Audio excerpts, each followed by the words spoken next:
بسم اللہ الرحمن الرحیم۔ السلام علیکم بچوں، آج ہم پڑھنے جا رہے ہیں گریڈ 2 کی اردو کی کتاب کا سبق قائد اعظم۔ جیسے کہ آپ جانتے ہیں کہ قائد اعظم کی ہم نے ایکسرسائز کر لی تھی، اس کے مختصر سوالات جو ہیں ان کو بھی ہم نے پڑھ لیا تھا۔ اب ہم کر رہے ہیں اس کے لکھنے والے سوال، یعنی زبانی سوال جو ہم نے کیے تھے، اس کے بعد یہ ہے لکھنے والے سوال۔ ریٹن کویسچن میں پہلا جو ہے وہ ہے سوال، بچے کانچ کی گولیاں چھوڑ کر کرکٹ کیوں کھیلنے لگے؟ بچے کانچ کی گولیاں چھوڑ کر کرکٹ کیوں کھیلنے لگے؟ تو اس کا جواب ہے کیونکہ کرکٹ کھیلنے سے ہاتھ اور پاؤں گندے نہیں ہوتے۔ کیونکہ کرکٹ کھیلنے سے ہاتھ اور پاؤں گندے نہیں ہوتے۔ اس کے بعد ہے بے پہ، گھر والوں نے قائد اعظم محمد علی جناح کو پڑھنے سے کیوں منع کیا اور انہوں نے کیا جواب دیا؟ گھر والوں نے قائد اعظم محمد علی جناح کو پڑھنے سے کیوں منع کیا اور انہوں نے کیا جواب دیا؟ تو بچوں اس کا جواب ہے کہ اس لیے کہ رات زیادہ ہو گئی تھی۔ میں نے اس کے ساتھ یہ نہیں لکھا کہ گھر والوں نے قائد اعظم کو اس لیے پڑھنے سے منع کیا، کیونکہ گریڈ 2 کے بچے چھوٹے ہوتے ہیں اور کوشش کرنی چاہیے کہ جواب مختصر ہوں تاکہ غلطی کا چانس نہ ہو۔ اس لیے کہ رات زیادہ ہو گئی تھی۔ انہوں نے جواب دیا، محنت نہیں کروں گا تو بڑا آدمی کیسے بنوں گا؟ اس لیے کہ رات زیادہ ہو گئی تھی، انہوں نے جواب دیا، محنت نہیں کروں گا تو بڑا آدمی کیسے بنوں گا؟ بچوں جیسے اس سوال کے 2 حصے ہیں، اسی طرح اس جواب کے بھی 2 حصے ہیں۔ پہلے حصے کا جواب صرف اتنا ہے، اس لیے کہ رات زیادہ ہو گئی تھی، اور دوسرے حصے کا جواب ہے، انہوں نے جواب دیا، محنت نہیں کروں گا تو بڑا آدمی کیسے بنوں گا؟ اس کے بعد ہے نمبر تیسرا جو ہے وہ جیم حصے میں، محمد علی جناح کو قائد اعظم کیوں کہا جاتا ہے؟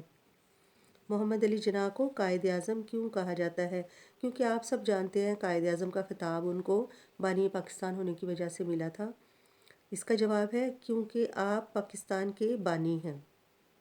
کیونکہ آپ پاکستان کے بانی ہیں۔ اس کے بعد آخری سوال ہے، کون سا کام کر کے آپ بڑے آدمی بن سکتے ہیں؟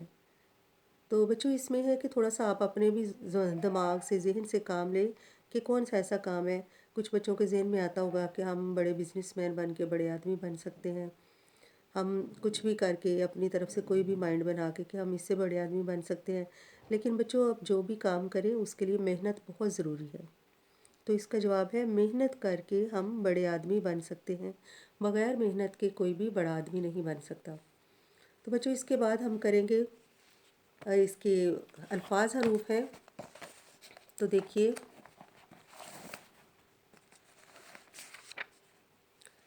اگلے صفحے پہ ہے، تصویروں کو غور سے دیکھیں اور ان کے نام بتائیں، پھر ان ناموں میں موجود ارکان کی تالی بجا کر بتائیں۔ مطلب ارکان کی تعداد جو ہے وہ آپ نے کلیپ کر کے بتانی ہے، اتنی بار آپ نے کلیپ کرنا ہے۔ یہ کلاس ایکٹیویٹی ہے جو بچے شوق سے کرتے ہیں۔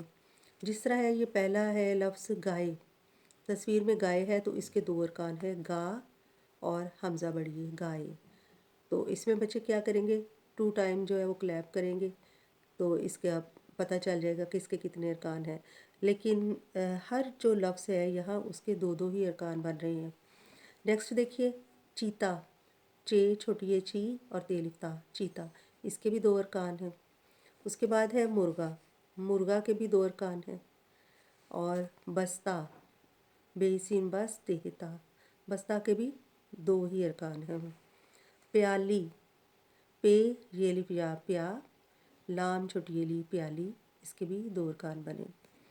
گھوڑا، گھ و گو ڑے لپڑا، یہ بھی 2 ارکان والا لفظ ہے۔ تو اس کے نیچے بچوں ایک بڑا انٹرسٹنگ سا گیم ہے، لفظوں کا کھیل، اس کو آپ دیکھیں۔ یہ انٹرسٹنگ بھی ہے اور آسان بھی ہے۔ اس میں یہ ہمیشہ بچوں کو مشکل لگتا ہے کہ جب وہ حروف سے الفاظ بناتے ہیں، لیکن یہ الفاظ ہیں، ان کے ہم نے حروف لکھنے ہیں۔ جیسے ہے کرکٹ، تو کرکٹ کا سب سے پہلا لفظ جو ہے کاف رے کاف ٹے، یہ ہم نے لکھ لیا کاف رے کاف ٹے۔ یہ انہوں نے بچوں کی ہیلپ کے لیے ایک جو ہے وہ سولو کیا ہوا ہے۔ اس کے لاسٹ والا ورڈ ہے ٹے، یہ جو لیٹر ہے ٹے، اس سے ہم نے بنانا ہے اگلا ایک نیا حرف۔ تو ہم اسے کیا کریں گے، ٹے رے کاف ٹرک، ایک نیا لفظ بن گیا۔